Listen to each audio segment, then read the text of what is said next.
Visa vya migogoro baina ya wananchi na wanyamapori vimeripotiwa kupungua kwa kiasi kikubwa katika eneo la ukanda wa kusini, eneo hilo linalojumuisha hifadhi ya kitaifa ya Nairobi hadi hifadhi ya Amboseli katika kaunti ya Kajiado. Afisa mkuu wa KWS ukanda wa kusini, Paul Mwambi, amesema idara hiyo imerekodi visa vichache ikilinganishwa na miaka iliyopita.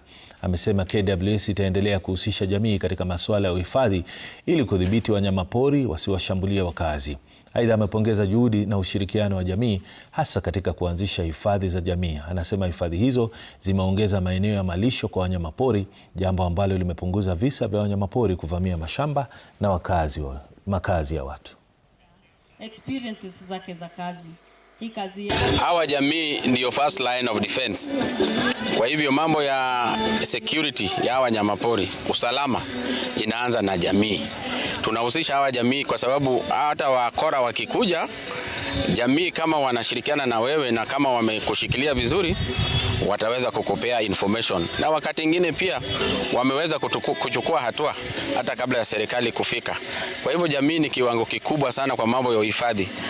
Vile vile tuelewe ya kwamba hii badhara ambayo tunaongea ni jamii saa zingine mara mingi wanaumia kwa sababu ya mambo ya conflict.